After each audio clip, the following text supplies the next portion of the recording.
Well, beautiful people, best damn nation. It is Wednesday, and you know what time it is. It is the best damn wrestling podcast. I am your humble host, Brian Renegade, and with me, I have the best damn crew. First of all, I have the chef of chefs. We call him Senor Fuego. He is the king of the kitchen, the one and only Chef Showtime. What's happening, Chef? It was good. How you guys doing? Oh man, blessed and highly favored, as the old folks would say. You like that? You like that? I know you like that.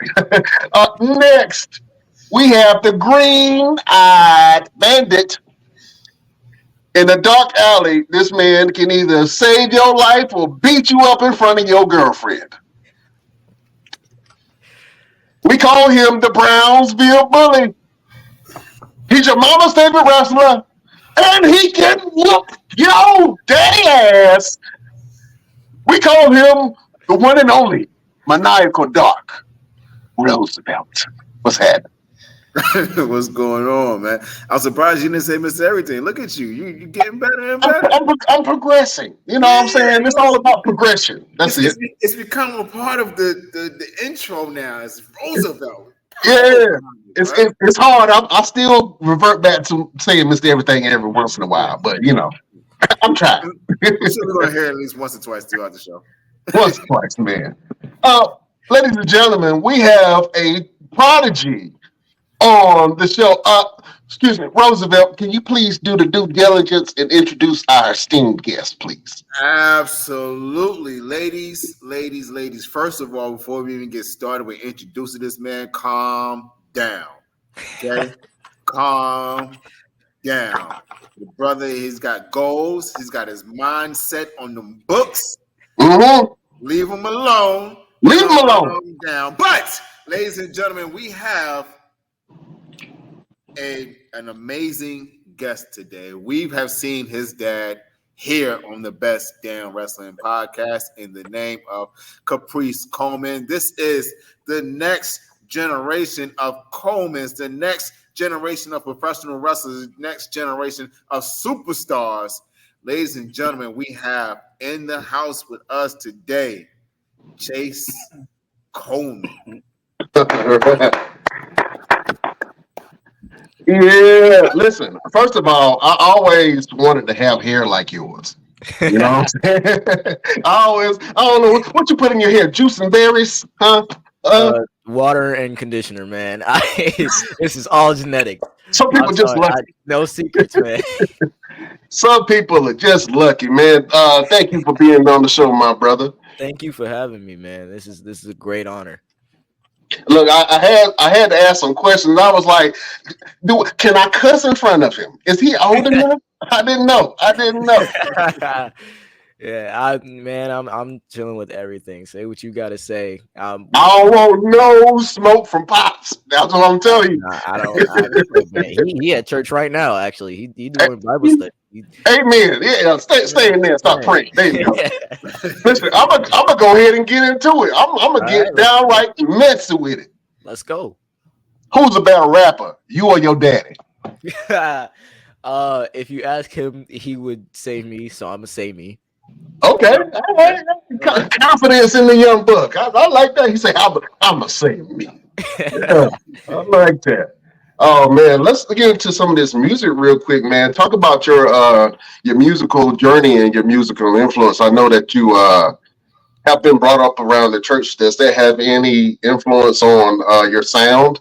Absolutely. For the longest time, like I only heard like Christian music, and even if it was like more than gospel, it was Christian contemporary. So like for the longest time, my favorite artist was Toby Mac. And even when I was like super little, I thought every artist that came on the radio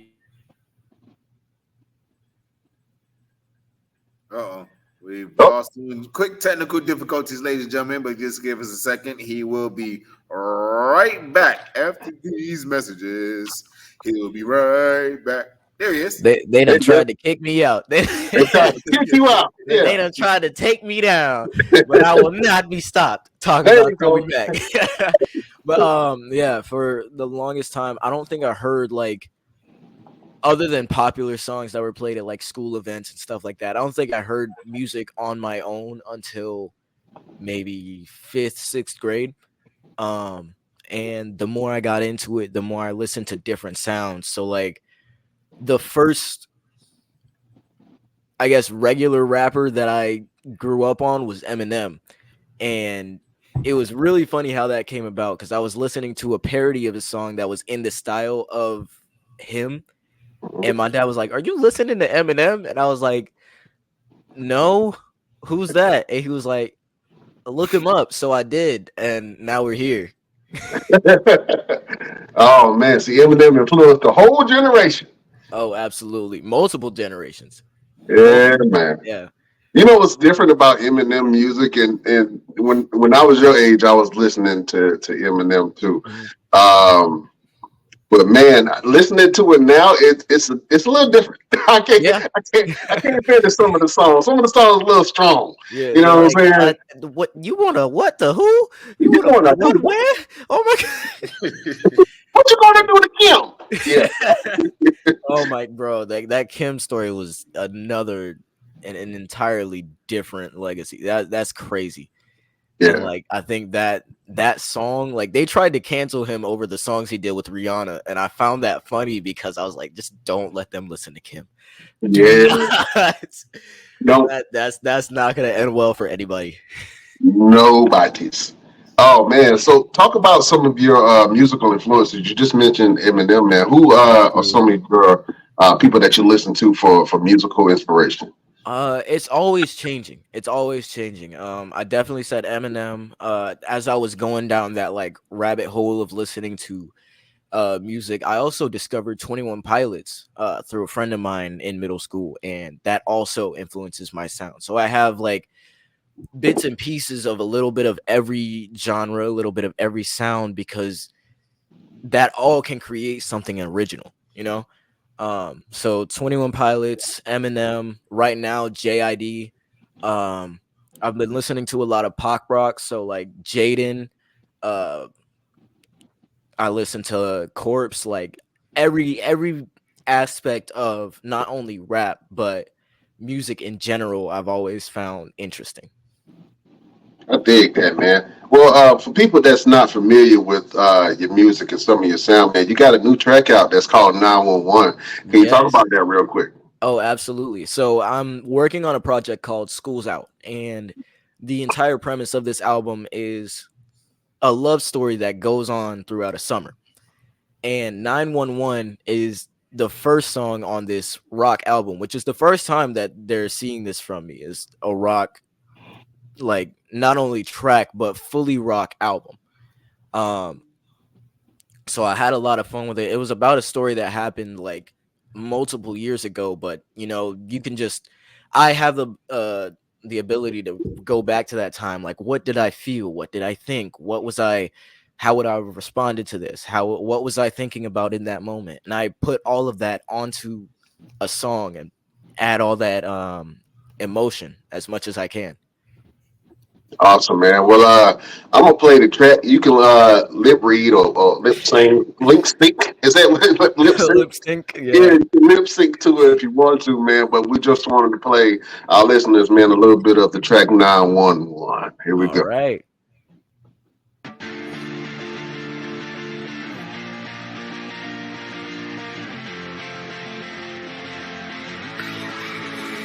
I can have any girl, but the one that I want. Cause the girl that loves me is not the girl that I love. Something's wrong with my brain, got me going insane. I'm not used to this pain, call 911.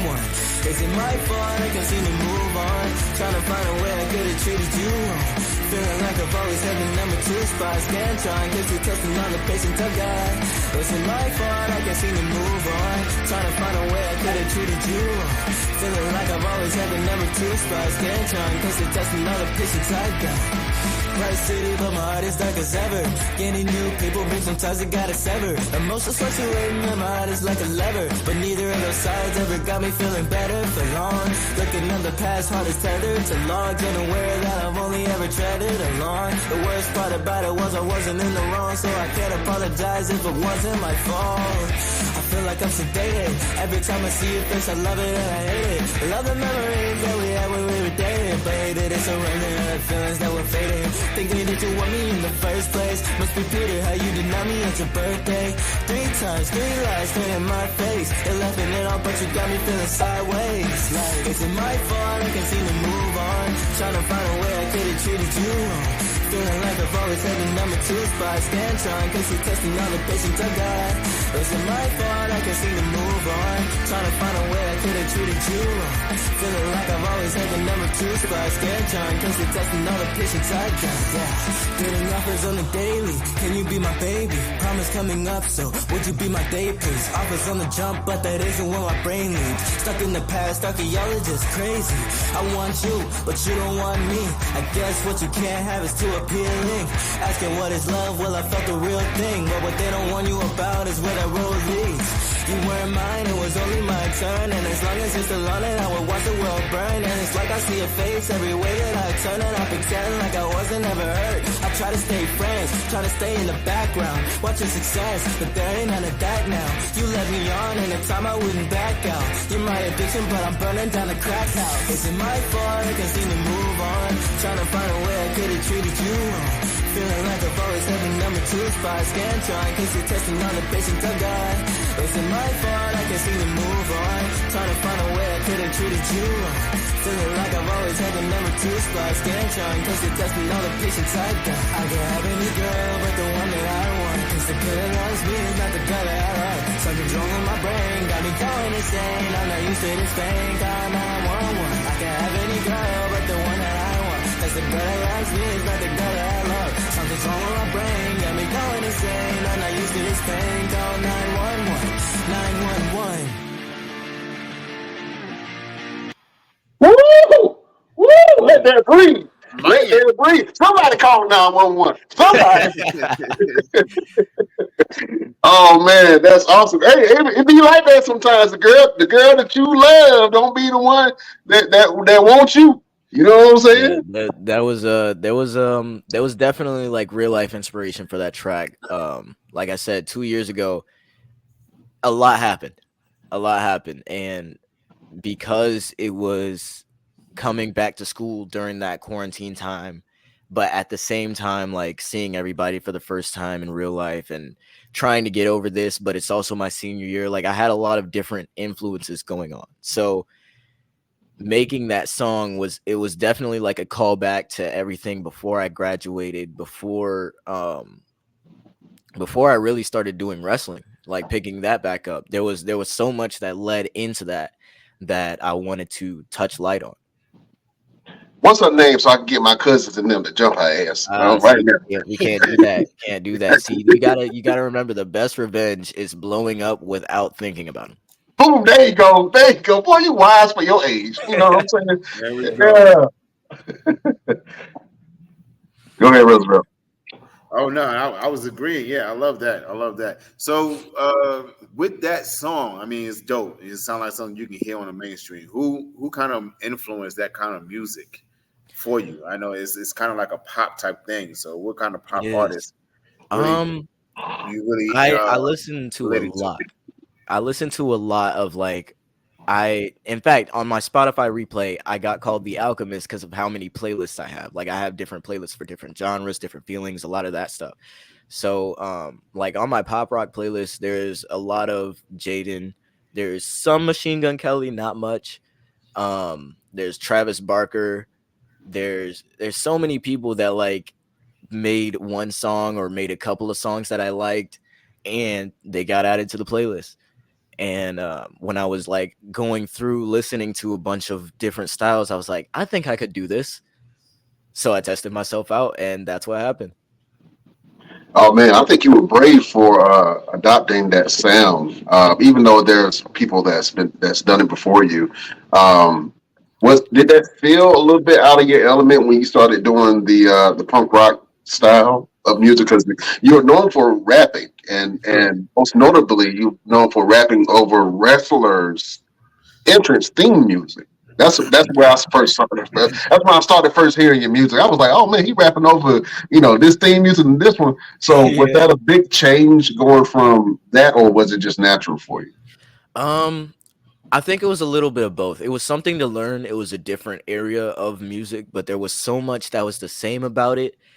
That it was just kind of like exploring a new map in a video game. It was fun, but you still had the same controls. Mm, So when I was like learning about it and studying a lot of the ways they do it, the differences, I think the thing that stuck out to me most was in rap, your lyrics matter more.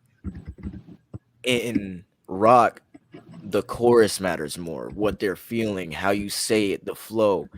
And the lyrics are still important, but at the same time, it's also something that you could just vibe out to in your car, like blasting down the highway. So it's one of those things that like the more you learn it, the more fun you can have with it. absolutely, absolutely. Uh, Roosevelt got some wrestling questions for you, man.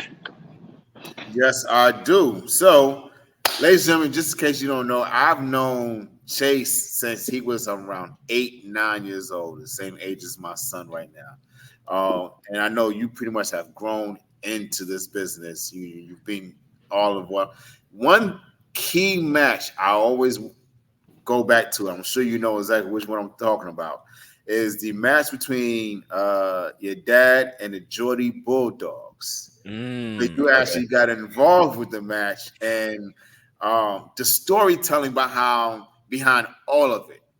Where them getting you so involved where your dad had an I quit match and he didn't want anything to happen to you and you doing the Hurricane from the top rope. Run us through that entire um, the whole structure of that in that entire segment. Like, what was it like being involved in some type of storyline with your dad and being in a side of a wrestling ring and doing all these little things as a young kid at the age of like 10 at the time? I think I was like 10 or 11. Yeah.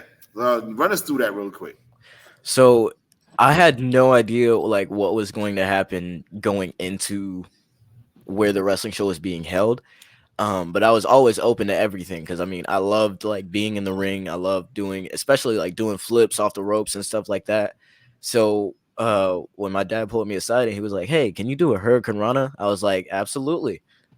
And he was like, "Show me." So I did, and he was like, "Okay, you're gonna do that tonight." And I was like, "Okay." So Like like tonight? I was like tonight, like right now. So like this whole night, I'm pumped. I'm like walking around. My chest is out. I'm beaming. I'm happy. Mom has no idea, and I didn't think to tell her because I was like, she probably knows. It's whatever. I've been around the ring forever, and I might as well. And then when I did it, when the match actually happened and everything like work through. I do the Hurricane Rana. I jump out, and this crowd of kids is like, "Yo, that was awesome! That was awesome!" And I think that was one of the most fun nights. I specifically remember bragging about it to a lot of my friends back in middle school. Like that was that was one of the most fun nights I had as far as being a kid, but in this business as much as possible. Absolutely. Run us through the final um, portion of that storyline where your dad had the I quit match and he had you involved in that type of thing. Like, run us through your mentality with that. Because, as a young kid, even though you're growing up in it, you're in a ring with these grown men who are Right. telling the story that they're getting ready to hurt you. And Mhm. you have to really sell that and not sell it to where you're so afraid that you're tensing up and you're shaking and you're still a kid. Yeah. You're still a kid. So having that mentality of these grown men may actually hurt me, but still saying, you know what? I know these guys. I know they won't hurt me. I know my dad has me. Run us through your mentality with that. I think for the long, like for most of the match, because it was a great match.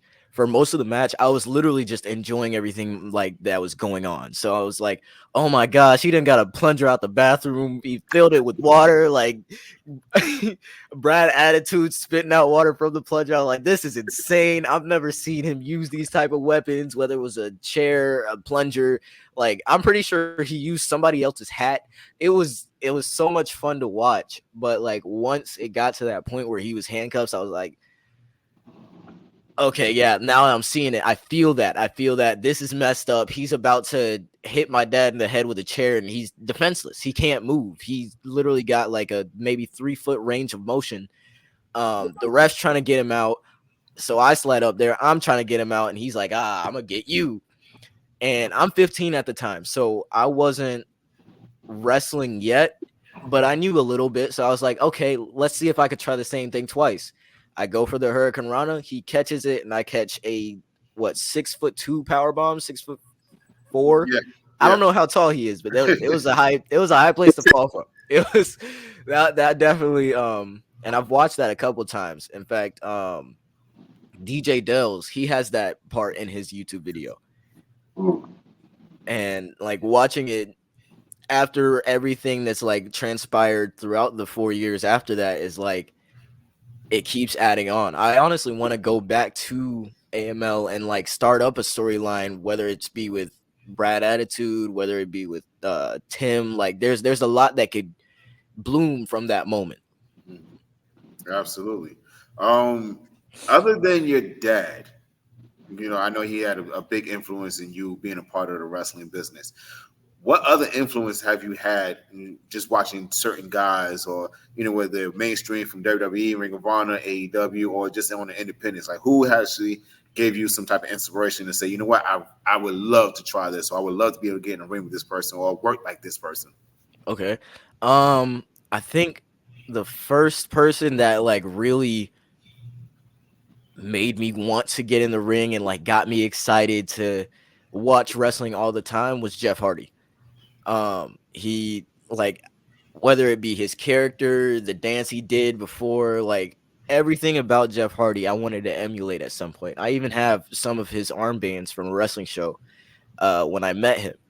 And he's always had like the charismatic enigma has always been something that I wanted to incorporate a little bit in my character. And that was like the first time that I was like, you know what? I could see myself doing this. I could see myself doing a front flip off the top rope. I could see myself like doing these intricate types of moves that whether they're a spin off a move or a different version of a move or something that's never been seen before, like that innovation has always inspired me to try new stuff.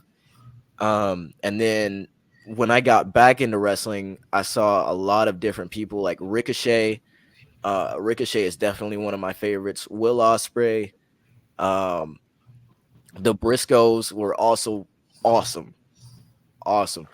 Adam Page, the whole Undisputed Era, because that like during that time I was watching and it was so much fun to see people my dad knew on like grand stages doing these big things and watching everything transpire on different stages for everyone to see.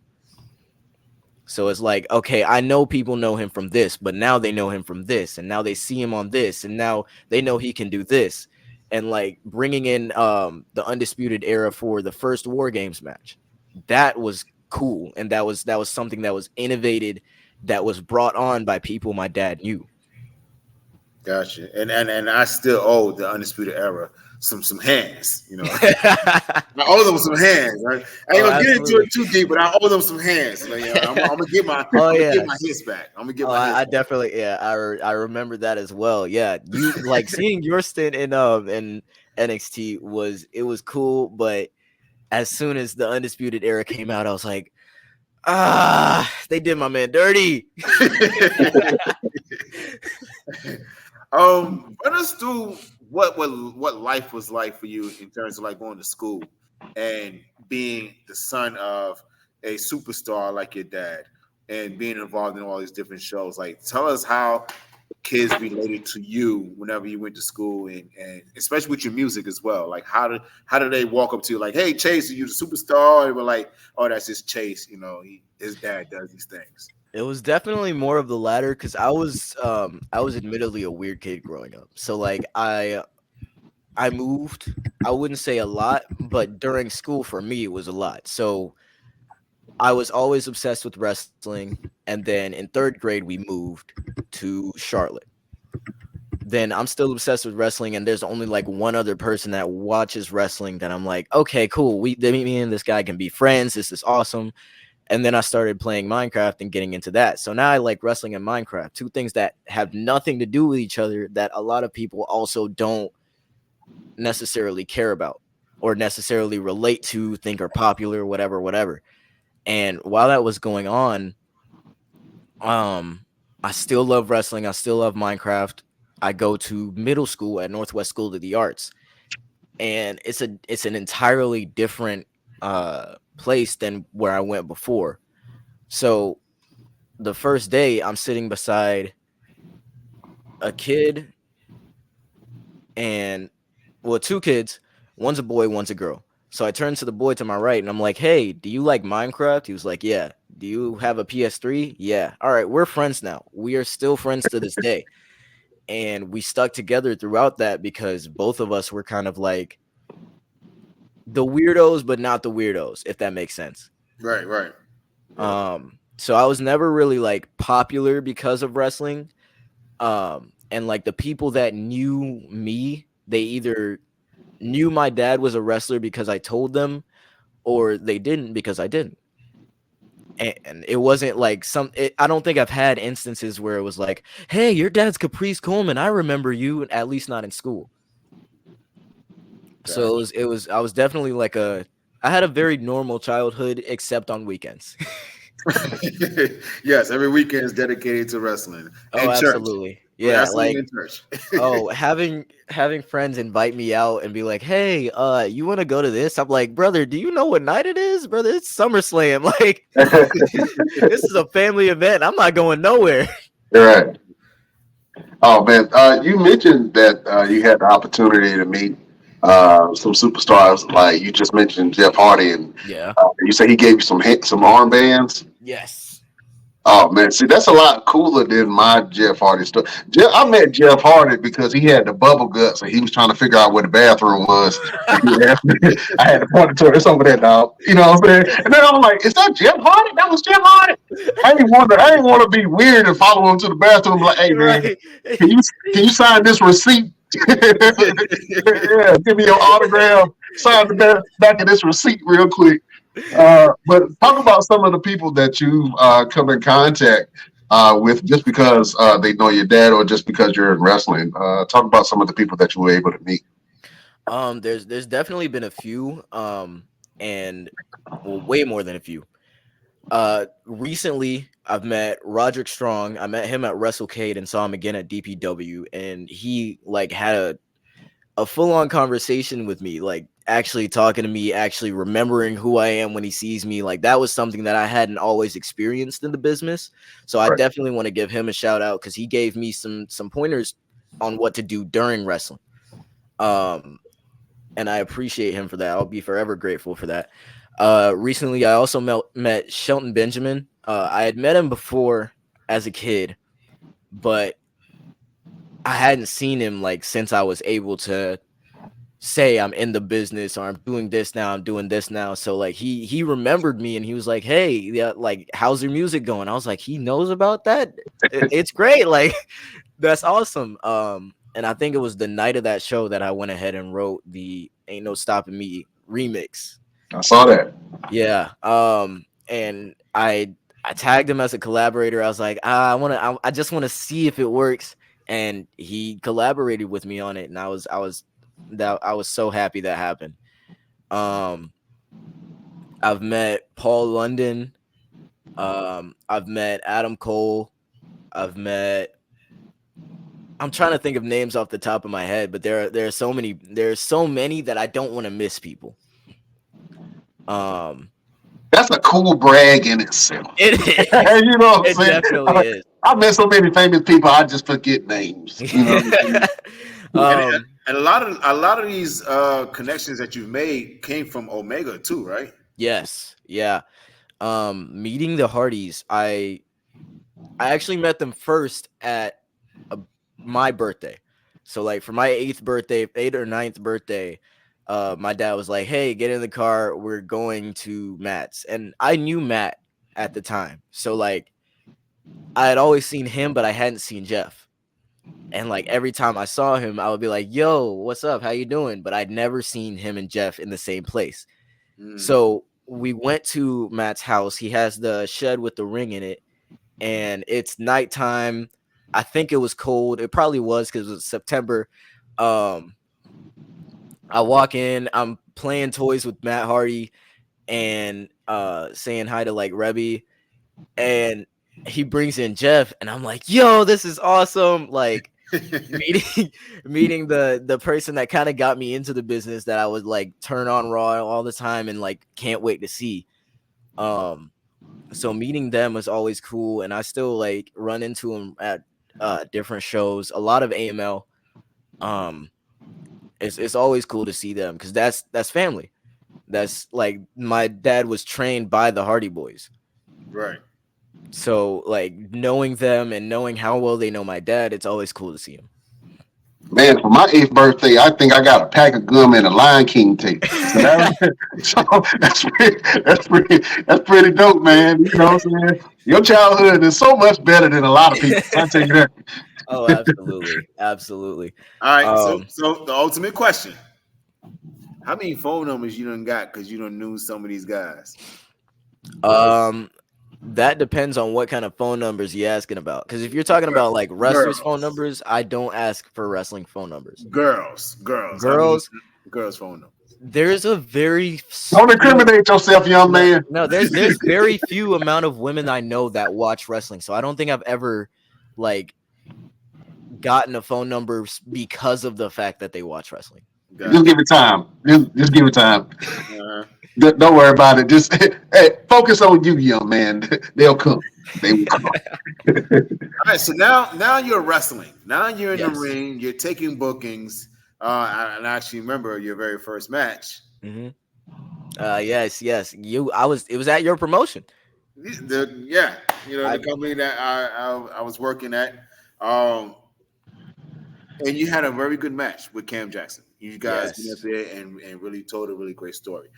Run us through your first uh, moment of training and how the transition was for you in terms of really learning everything from taking the bumps and figuring out who you were as a wrestler versus, you know, a lot of people always say, you know, you got to live up to your father's lineage and you walk in their shoes and yada yada yada. But you created your own path outside of Caprice, and a lot of people see it, and I really love that you do have that. But run us through that transition from just being a kid who has done a couple of spots with his dad to having your own lights and going out there and doing your own thing. It was actually after quarantine because I'd taken like my first bumps and everything. I knew how to do a lot of that. I was trained before I like started taking training as seriously as I do now. I was trained by Caleb Conley, George South, JD Drake, Jake Manning. Um, and like I knew all of these people. I knew Savannah Evans. I'd done some training with Cozone like at different seminars my dad was at. And I even knew Malachi like when we were all 13, 14, Mm-hmm. before the dreads, before Javon Evans. So so like I had always known I always knew how to do flips, but at this time I wanted to learn how to wrestle. So I started wrestling and training under Lodi. Um so I'm now trained by Lodi and Arn Anderson. I was a little rusty on some things, but I was like, okay, I know how to take bumps. I know how to like bump and feed. Let me do this. Okay, here's how you give this move. And I came in with kind of a class of people, Duke Patterson, Nico J, and Bryce and Key were the three main people that I clicked with as soon as I walked in because they were all like closer to my age. Mhm. Um, I also met Dante Khalifa pretty soon after that. Like a lot of people that I'm wrestling with now are the people that I've known throughout my training experience. And I was training for maybe 3-4 months before I had my first match. And that first day, I had no idea what I was gonna do.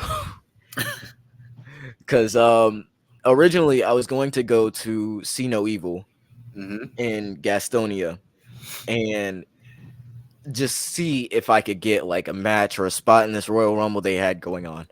Um, and then I think you called my dad and was like, "Hey, I have this wrestling show on Monroe Road. Would you want to come?" And my dad was like, "Hey, Chase is wrestling now. I'll come if you give him his first match." So you did. It was me and Cam Jackson, and I had a whole lot of fun with it. And I think discovering my character was just a matter of what parts of myself I want people to see and what parts of myself I want to amplify. Because like everybody eats sandwiches, so you can't like it's hard to make a career off of eating sandwiches and that being your thing, Mhm. unless you eat sandwiches really entertainingly. But if you dance, everybody's like, okay, I like dancing. Dancing is fun. If you can do flips, they're like, okay, that's cool. You can do a flip. If you can strike, that's cool. So adding those elements and like just seeing which people reacted to more, um, I kind of had fun in like a lab sense of seeing which worked, which didn't. Okay, this popped, this didn't. Um, so I kind of became the Born Legacy, a kid who can dance but also likes to strike. I can high fly, I can do technical if I need to. Like I have a lot of comedic elements in my matches, even if I'm not like wrestling a comedic match per se. I'll have like random quotes I'll say or quips I like to call them. Um, a lot like Spider-Man when he's fighting. Okay. I can see that. I can see that. I can Yeah, see. I can see little Miles Morales in you. Yeah, you give me a yeah. Miles Morales vibe. You know what I'm saying? You When probably I hanging upside down on the walls and stuff. I can see that. But when I if you ever seen his moonsault, he yeah. the way he does his moonsault, he looks like Miles Morales. He like it's so slow motion. I'm like, how is this kid just moving like this in the air? Oh Yeah, man, what's your finisher? If you don't my mind me asking. finisher now is a buckshot spear. So if you've ever seen Adam Page's buckshot lariat, I just do that with a spear. And I'm thinking about like adding into my repertoire a arm pulled knee. So if I have both of their hands, I'll just drive my knee. Um, just to have a little bit of variety. And for the longest time, it was the moonsault, but then I messed up my knee because I was driving home from my girlfriend's campus and I hydroplaned and wrecked my car. Mm, So I messed up my knee in it, not badly. Like I didn't feel it in the moment. There was no like bruise or anything, but it did start swelling, and it probably didn't help that I wrestled that Thursday either. So, um, like it always kind of messed with me. So and a moonsault is uh a very knee heavy move. hmm So I had to stop doing that, and I just started doing the buckshot spear and the driver knee.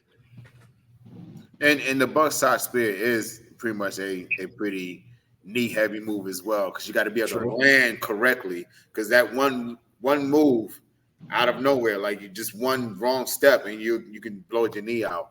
Um, Absolutely. so definitely. So what do you got coming up next, man? Like where we want to find you at next in wrestling? Um, I'm doing a lot of things. So I think my next show is Ring Wars Carolina in August. I think August 3rd. Mm-hmm. Um, and I'm also part of Wrestling Evolution.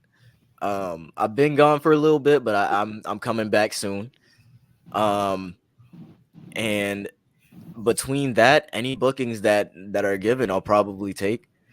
Um, I'm also trying to get this album out. This school's out, so I'm trying to be a little bit of everywhere at once, if that makes sense. Absolutely, absolutely, and definitely, I'm going to help you as much as possible. Get you some more bookings. You know, we got to get in the car together and ride. I could definitely do that. You just let me know. Well, we'll connect and we'll figure out like what your schedule is, and we can make some things happen. Man, we got this tournament going on called the Hyperdrive Tournament, and I know that we're going to have a second part of that probably later on in the year, man. Maybe something we could see you in, possibly. You know what I'm saying? Hey, I wouldn't be opposed. Oh man, I got to see it for myself. You know what I'm saying? I got to see the child prodigy working for myself, man. Yes, Real sir. quick, you just had a match with Dante Khalifa. You just mentioned him, and I Mhm. just saw the video of you and your dad with the whole thing about him throwing the towel in. Run us through that. What is the story behind the entire thing with that? So, this would be my match with Dante was my second match ever in Wrestling Evolution. The match before then was the month before where I wrestled Duke Patterson. I got that victory, and Dante comes out, and my reaction was 100% genuine. Like I'm hugging fans, I'm high fiving, I'm having fun, and then I hear, "Hey, look here!" And I'm like, "Yo, what?" So I get in the ring. I got in the ring, and he challenged me for the next show. Um, and like throughout all of that, we had promo ideas. We had like different things we wanted to get across. And I like our characters clashing is a very interesting uh contrast because his character is very like mature and serious, and my character is very like childish and quick, and like the different styles were the different styles of wrestling, but also in acting of how we are is definitely a clash that was like fun to create and fun to see play out. What was not fun was being in that dragon sleeper. um and like just like, hey, bro, hey, oh my god. So while I was pulling to the ropes, I grab the ropes, I get him, I think I'm free. He pulls me back, and I'm still crawling,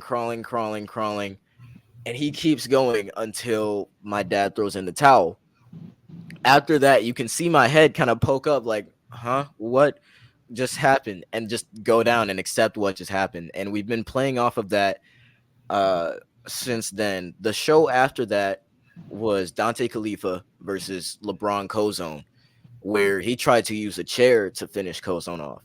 So I grabbed the chair out of his hand, and we've been like kind of having this rivalry ever since.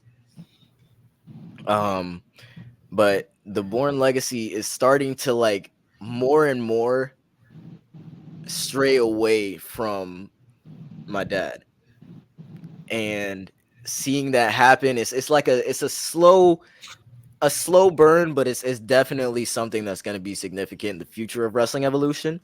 So if you haven't watched that promo yet, I definitely say watch it. Um, and keep an eye out. Oh man, let me please walk us through some of these images, man. I pulled up a couple of Okay. images. I thought that was really cool, man. From one of your matches. I Okay. just want you to talk about it real quick. So this is the first one. Oh yes, the first time I used the perfect elbow, which I do up and over elbow drop. It was me versus Rip Cannon, my Ring Wars Carolina debut. Um, and I'm like you can see my face. I'm definitely trying to aim where to put my elbow, but I'm also like excited to get this move off, and it was definitely a fun match. I'm glad you captured that. Yeah, that was a good one. I thought this was a cool one. This is like an album cover picture if you have one. Oh, absolutely. Yes. I love looking at the camera in the middle of a match and showing like conveying that and that emotion past what's going to be seen in that exact moment. Cuz yes, I love to include the fans. I love to include the crowd, but also showing I'm trying to win. I'm fighting. This is different. This is difficult. This is this is something I haven't, someone I haven't wrestled before. Even if I have, they're doing something I haven't seen before. I want to convey the fact that this is a struggle, even if I look like I'm having fun. Yeah. This is probably one of my favorite ones, and I've seen this all over the place, but it don't get no better than this right here, man. Oh, absolutely.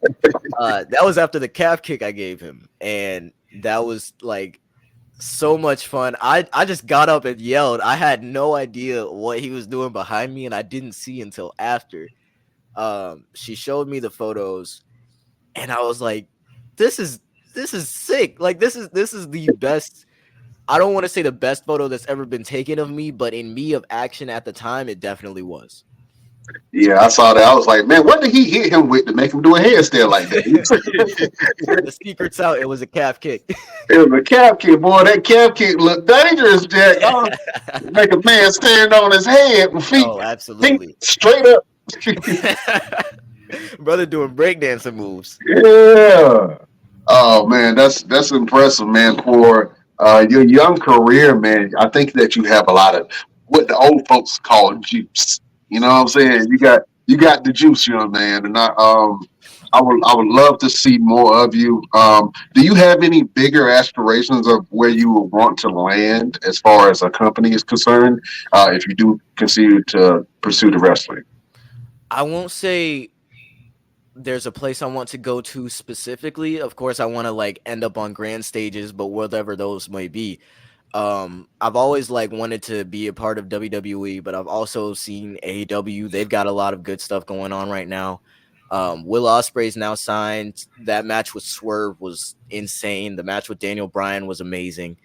And I want to be a part of that.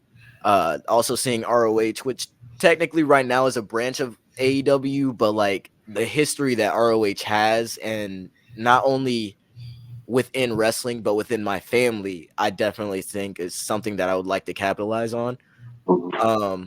Maybe make a tour to Japan. I've always loved Japan, so definitely would like to, go out there. I think the main thing for me is I want to keep wrestling until I stop learning, because the moment you stop learning is when things get stale. Let's go to Roosevelt, or Mr. Everything as he is most professionally known. What advice would you give to Chayce Coleman, man? Because you've been in the game for some time, and actually were able to train quite a few people, man. So, what advice would you give the young brother? Just remain humble. I mean, you're on the right path. You got the right people behind you, beside you, and showing you the right way. Just one of the things is staying humble, and like you said, man, just keep learning. You never stop learning. And don't be afraid to kind of step outside the box. You have your own path. You're not really walking in your dad's shadow or trying to live up to what he's done. You actually carved your own stone and put your own name on the proverbial book of wrestling. So just continue doing what you're doing, man. And real quick, I got a real important question to ask. Right. Okay, you know what I'm saying? Okay. Because your dad, and you can quote me on this. You can tell him your dad been ducking me, man. Your dad been ducking me, man. Okay, I got a promo. And I'm gonna find it and I'm gonna send it to you. Where your dad jumped in the middle of my promo and he challenged me to a match, right? And this is at NML. And every time I would ask him and say, hey, when we gonna have this match? And he keep telling me he gotta get his cardio up. I don't know what that means. Because your dad is a machine. I don't know what that means, but he ready to do a tag team. He want to be a tag team, but he don't want to have a one-on-one. So since your dad keeps ducking me, how about me and you tie it up a little bit? What do you think? Starting to sound a little bit like the Khalifa. Yeah. I have no idea where that came from, and I got nothing to do with that. But at the same time, I'm open to any and all challenges, so I might as well. I definitely would mix it up in the ring with you, especially knowing one, how long you've been doing this, but knowing who you are as a wrestler and a person. You've had a couple significant places in my life, so I'd definitely be down to step in the ring with you. It don't Break have away. to be for my dad though. It doesn't have to be about that. You know, like No, he got his own do beefs. that. He got his own Yeah, he got things going on. I had no Yeah. idea. He was Bring a his weapon. cardio's great. His cardio's better than mine. I'll be honest. Like he's great. So I think he might just be trying to walk his fish on you, bro. I don't. walk his fish. What Yeah, like giving crazy excuses like, yeah, I gotta walk my fish, teach him Oh, how to okay. swim, I gotta Yeah. sweep the roof. That's that young slang. Yeah. That's that young slang right there. We're like, can we get a translation, please? Walk your fish. Walk your fish. I What felt does the gray that hair mean? going on On my deer? I eyebrow. don't. Yeah, I felt the gray hair going on my eyebrow when he said that. Like, what was Walk your fish. Is that something new? That makes no sense. That's the point. It's not supposed to make sense.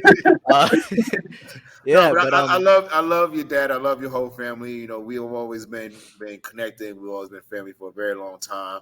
I remember coming to the house, give you haircuts every now and then, and we would go out to eat and do different things. So, you know, I'm very proud of you. I'm proud of the man that you become. I'm proud of the superstar wrestler and rap artist and musical artist that you become. I can't wait to see everything that you're going to accomplish because you have the right attitude and mentality to accomplish everything. Everything is possible for you, and I can't wait to see what's going to happen for you. And we're going to take it to Brian and see what other questions he may have. And Yeah. Enough with all this sentimental love stuff. Enough. which I appreciate. We choose war.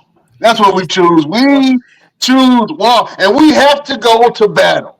There's this segment that we have where your dad had to fend for his life. Oh Lord. In this segment. We got to go to school, man.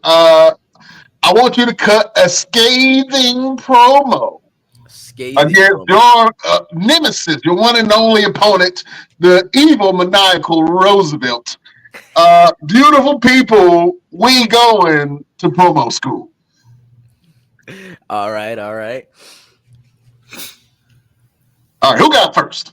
Chayce got first. And it's not only your dad, but everybody has had to come through this school and do a promo against me. Every guest we've had Rhett Titus, we've had Austin Aries, we've had Gangrel, we have Ron Simmons. Everybody had to go through this. You got to go through it today. You got first. Let's see what you got. All right. Victor Andrews, a name that's rung through North Carolina for a very, very long time, and one that I'm very familiar with. It's going to be a crazy awakening when you realize I'm not the same kid that would watch you get haircuts in the living room.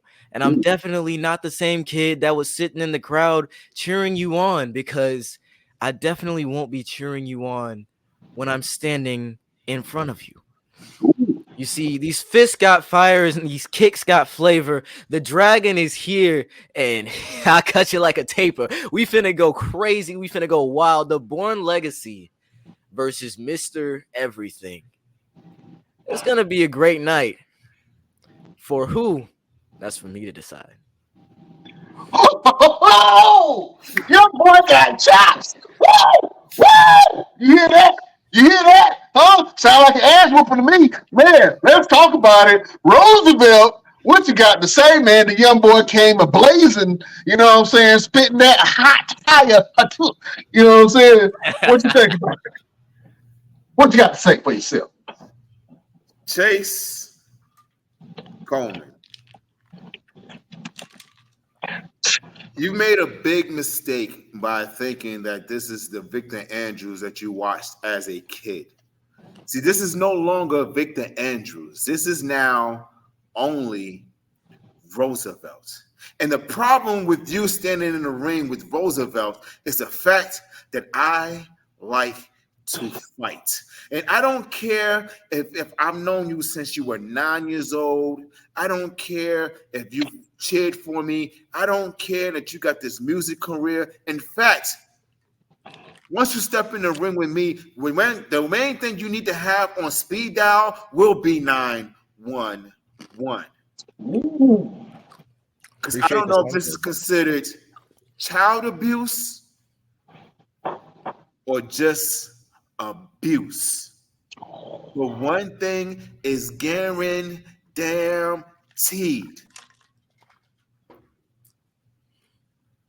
When the night is done, you'll know that you were in a fight with the man who likes to fight. Mm. There you go. And It's instinct. Oh man, battle for the ages. Oh man, listen. You go. What if his daddy jump in this thing? You know what I'm saying? You know what I mean? Well, now he said, I'm gonna hope there are no towels involved. "There you go,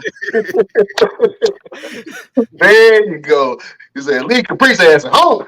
He like to throw in towels and stuff. Daddy, I want to pass out on my own. Oh man, that was a great promo battle from the one and only Roosevelt and the young Thriller, Chayce Coleman. Do you have any monikers yet? The Born Legacy, and also when I was really young, I didn't get to meet Ricky the Dragon Steamboat, but my dad did, and for the longest time I called myself the Dragon as a wrestling name, and he gave me the permission to use it. So I'm gonna start using it. I might as well. I got the blessing from the Dragon himself, one of the best ever, you know. So the Dragon, the Born Legacy, one half of the Ageless Legacy, um, and many more to come, hopefully.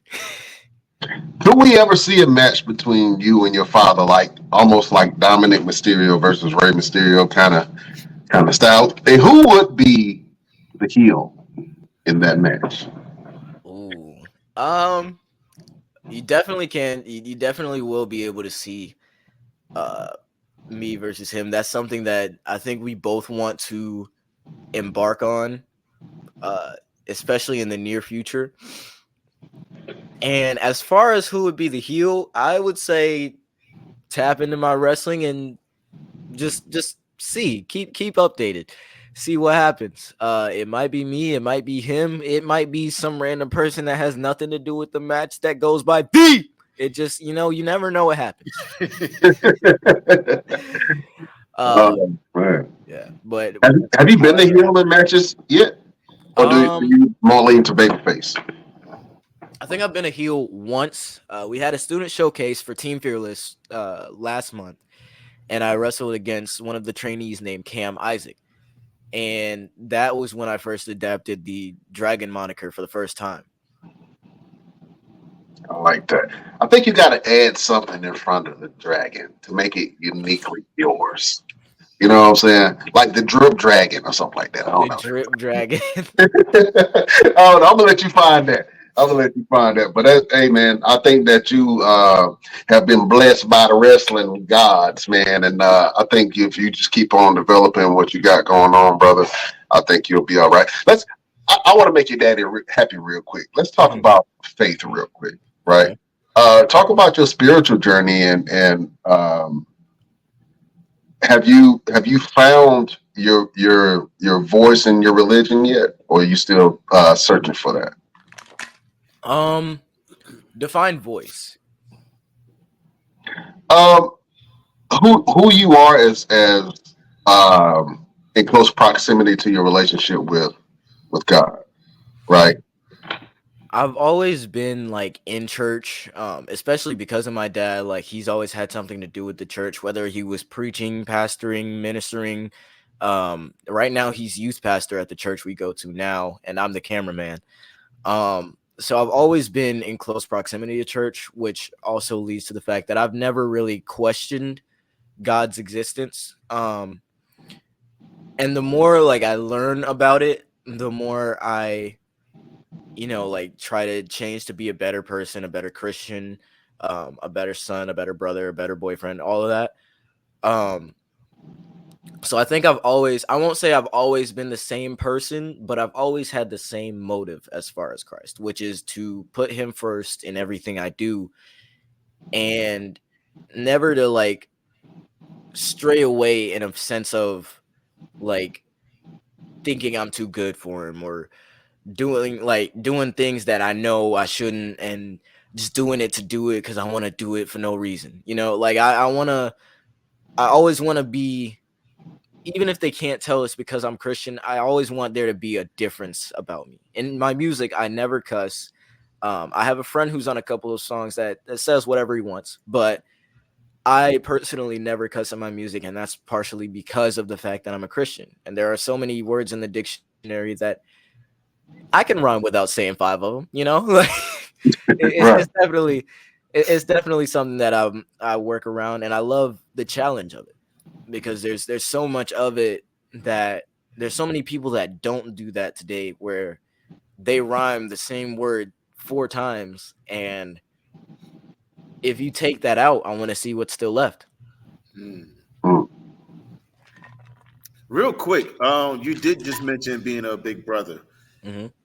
Your little sister. What is it like watching her grow up? Because you guys grow up really, really fast, but watching her grow up and being that big brother that needs to make sure that you do everything right because she's watching every step that you make. And in terms of your music, going to school, doing things. What is it like, and how do you navigate through that?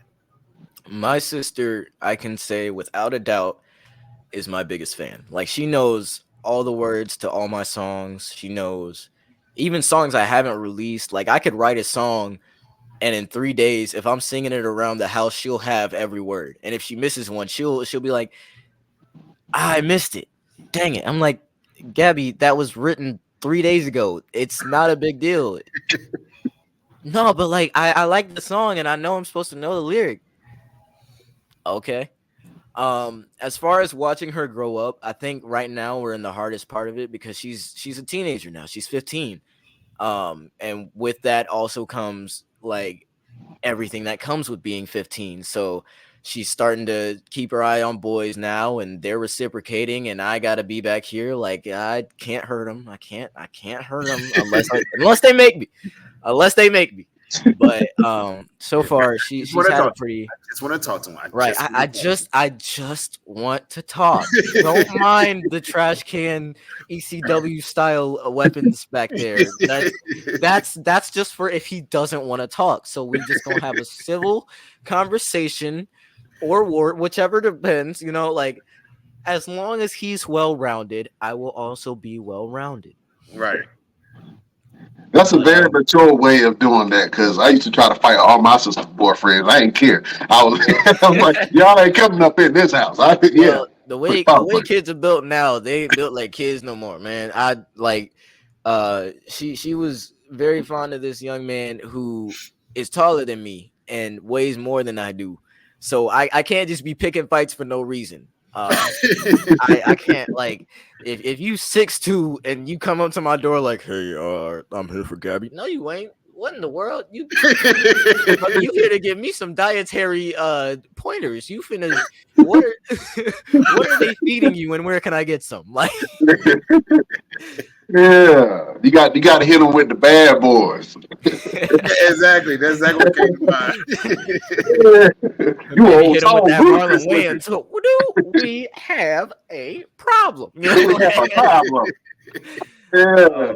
But so far she's definitely chosen well. Like, I don't think she's brought anyone that I've been like, leave, run. Like, like, in most situations, um, they're super nice people. Especially like, she's at church the most. So like, she's at church right now for the youth Bible study they have every Wednesday night. And she was also very fond of one of the people that went there. Nicest kid ever, knows a bunch of instruments, super talented. Like, I can't be mad at him. So I think as far as that goes, I've always just been kind of in the background. Yeah. Speaking of background, man, I'm seeing some of the the anime that you have right behind you.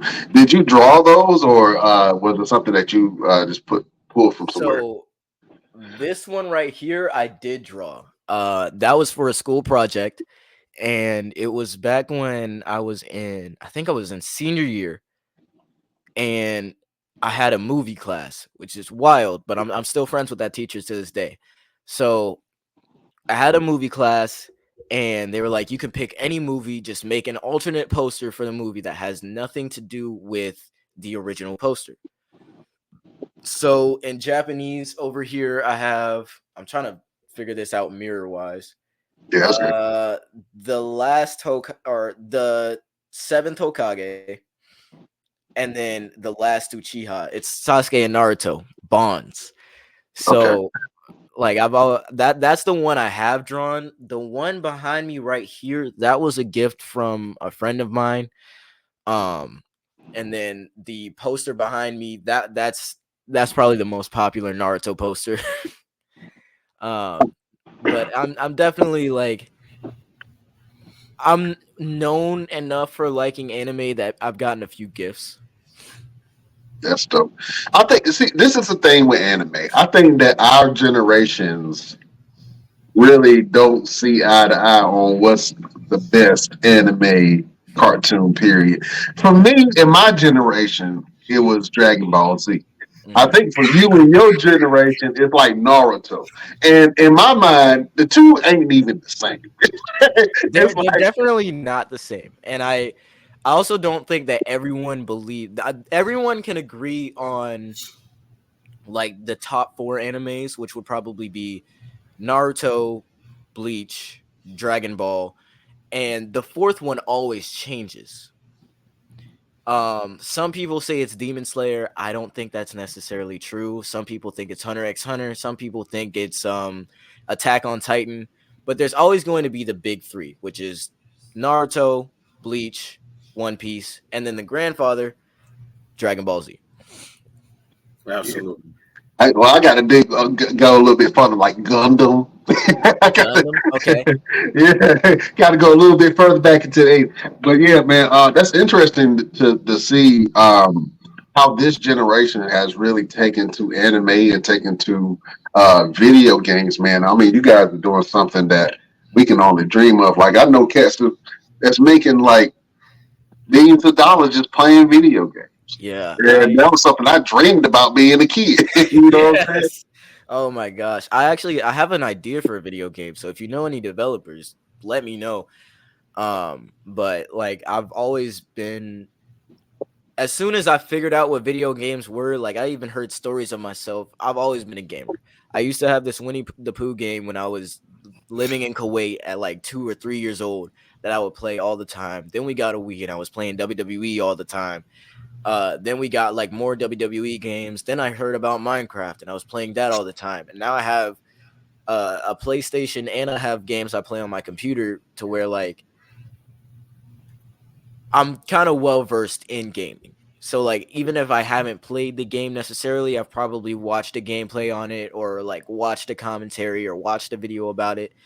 Um and as far as anime goes, like I'm probably very mainstream in it cuz I kind of discovered it on my own. Like I was always told about Naruto, and even now that's my favorite anime is Naruto Shippuden. Um but everything out after that was kind of just like, okay, I've heard about this one, let me check it out. Oh, this one sounds kind of cool, let me check it out. Um Another one of my favorites I think is Death Note. Death Note is a really good one, and I say that because it's a psychological anime that's not necessarily scary, but it keeps you in because you're like, okay, what's gonna happen to this guy? Okay, how's he gonna deal with this problem? Okay, I know they know he killed this one, but they don't know it was him. So if are they gonna find out it was him, and how's he gonna like? It's an entire brain race. There's no like fighting in the anime, but it's all of it is action packed like brain sequences. See, I can't do the scary anime. I used to I couldn't watch Scooby Doo at night. You know what I'm saying? So Scooby Doo at night scared the hell out of me. Oh Remember man, those meddling kids? it was meddling kids. Oh man, listen, this was an absolute pleasure, and it was a great interview having you on, man. Let the beautiful people know what you got going on and where can they find you. I have a YouTube channel under my name that's right here, Chayce Coleman. Um, my Instagram is CHAYCE_does. That's where I keep people updated on all of my wrestling, all of my music coming out, and anything in between that I'm doing. Um, Facebook is just my name right here. I have a Twitter. I never use it. So uh It's weird now. yeah, if you Twitter's been kind of crazy. They call it X. I'm not worried about it. But as far as where to find me, Instagram's where I'm most present. Facebook is probably where I know the most people, and YouTube is where you can find most of my music. Absolutely awesome. So you guys go check out everything Mr. Coleman got going on. Hey, listen, we do this thing at the end of every show. Mhm. We like to give a little bit of motivation. We like to give a little word of advice, a quote of Mhm. some sort. We call this segment "Final Word." Okay. So, Mr. Coleman, do you have a final word or a word of advice or motivation for your beautiful followers? I'm very big on ominous positivity. So I think what I'll use is, why do you think you can stop God's plan for you? What made you think you're that powerful? Hey, I wasn't even ready for that one. Mm, Whew. Say that mhm. one more again. Say it one more again. Why do you think you can stop God's plan for you? What makes you think you're that powerful? Man, I'm gonna spend all night thinking about that one. That's Jesus Christ, huh? Oh man, you hit us with a heavy one, Jack. Oh man, I don't even know if I can follow that. That was a great quote and question posed by the one and only Chance Coleman. Oh man, Roosevelt, you got to follow that one, man. That was the young boy up here dropping jewels, man. Uh, Roosevelt, do you have a final word for your beautiful subjects? Yes. My final word is protect your light at all costs. That's it. Just protect your light. Don't let anyone dim it. Don't let anyone come in and just cast a shadow over it. You are in possession of that light for a good reason. So protect it at all costs. I Protect like your life or protect your teeth. If I y'all don't like know, that that's one. a move that Roosevelt does when he punches the daylights out of somebody and knock half the teeth Ah, out. Yeah, that's PYT, pretty young thing. Protect your pretty thing. protect your teeth. Protect your teeth. Um, Beautiful people, if I had to give you a final word, a word of motivation, a word to get through your day or get through your week, I'm gonna just go super generic with this, man, because this is the problem that a lot of people have. No matter what walk of life that they have, anytime they try something new or try something different, is believing in yourself. And I know that is so generic, but it is the truth, and it's things that I know I struggle with sometimes. Believing in myself, even though I know I'm a powerful manifester and I can do all these great things. But sometimes you just have to remind yourself of how powerful you are and what you can actually do, especially if you have support of people or just support of one person to help you along the way. But believing in yourself goes a long way. And when other people start to believe in you, that just gives you justification or just cause to believe that you can do anything that you put yourself through. And if you align yourself with a higher power, then ain't nothing, it ain't no stopping you now. See what I did there? See what I did there? I do see what you did there. I do see what you did. Oh man. So the final word of today is just believe in yourself. Believe that you can do it. Believe that you have the power and the ability to change your life. Because ultimately, it's up to you to believe in you. Because if you don't believe in you, there can't nobody else believe in you. That is a final word from your boy Brian Renegade. Oh man. Real quick, Roosevelt, let the beautiful people know what you got going on and where can they find you. Absolutely.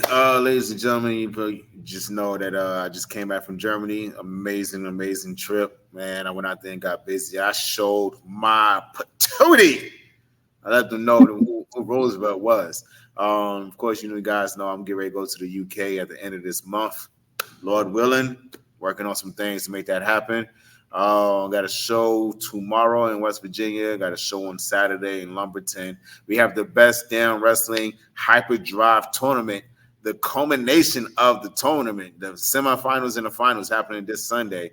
Make sure you guys tune in right here on the Best Damn Wrestling Podcast so you can see who is going to be our very first, our inaugural, our champion of all champions of the Hyperdrive tournament happening this Sunday. And we will give you guys all information on time.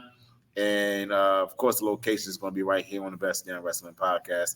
And of course, you can find me on the TikTok because it's still there. They still have TikTok. The TikTok is still alive. It is still. It's still. I think it's supposed to go away soon, but like, it's still there. It's still here, and I'm going to enjoy every moment of it. So make sure you follow me on TikTok at Rose. I'm _ Mr. Everything. I think that's still my TikTok. I haven't promoted it in a long time. You haven't transitioned. Yeah. And then follow me on Instagram, Roosevelt the Fighter, on Instagram, and yeah, and of course follow everything we got going on right here on the Best Damn Wrestling Podcast. Absolutely. And I just want to reiterate what Roosevelt just said, man. Go and check us out this Sunday, man. We have the Hyperdrive tournament, a battle of wits and brawn and just pure badassery. We got Blade Brown, Sean Cruz, Caden Pierre, AC Divine, Trey Havoc, and Jim Stone. That's in our finals, man, and they have been tearing up this tournament, man, putting on absolutely amazing matches. All of these guys can go. All of these guys are very talented, and we want you to check out more of what they have going on. But this Sunday, check out the Hyperdrive tournament and see who will be the next Best Damn Wrestling champion. Hey, real quick, before we sign off, I want to give them a little insight of the matches that we're going to have when this tournament happens on Sunday. Let's see, where is my notes? Get the notes. Where are the notes? We live, right? Yes, I know. Yeah, here we go. I got it right here. All right. So on this Sunday, to find out who is going to be our inaugural champion, we have Blade Brown versus Jim Stone. That's going to be something. And then we have Sean Cruz versus Caden Pierre. And we have Trey Havoc versus AC Divine. These are some matches that you guys are not going to see pretty much anywhere else. And I'm excited to see who is going to come out on top and who's going to make it to the finals and who's going to win our beautiful Best Damn Wrestling Hyperdrive Championship. Absolutely, man. So I'm excited for those matches. Now that you just told me, I'm super excited. I don't know how I feel giddy right now. I can't wait to see that.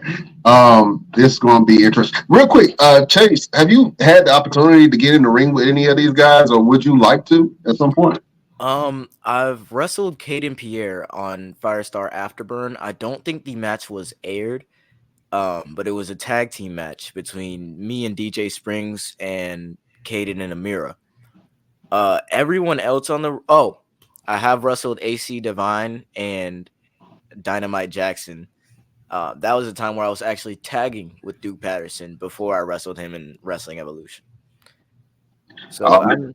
I'm a little well versed in these people, and everybody that I haven't wrestled, I've seen them around North Carolina. So I'm definitely gonna have I'm definitely going to have fun watching this.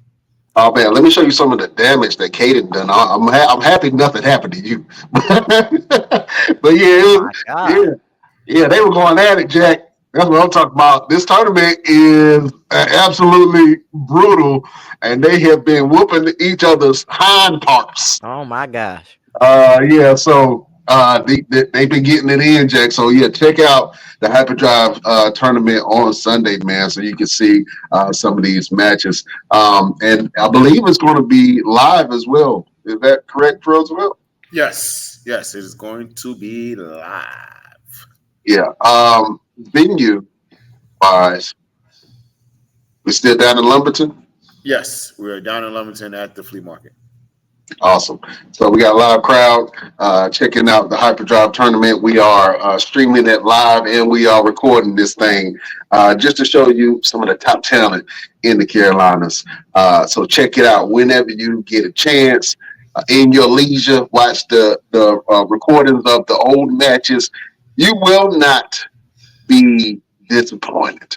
And my name is Brian Renegade. If you want to follow me, you can follow me on all platforms at Brian Renegade. And you can go and follow the Best Damn Wrestling Podcast. We have an Instagram. You can check out our Instagram at the Best Damn Wrestling Podcast. You can go over to our Facebook group, Best Damn Wrestling Podcast. We got a Facebook page where we put all of our content, the BD Wrestling Podcast. You can check us on X. Or Twitter, as it was formerly known as, at Best Damn Crew. We got a Twitch. You can follow us on Twitch at the Best Damn Wrestling Podcast. We even got a TikTok.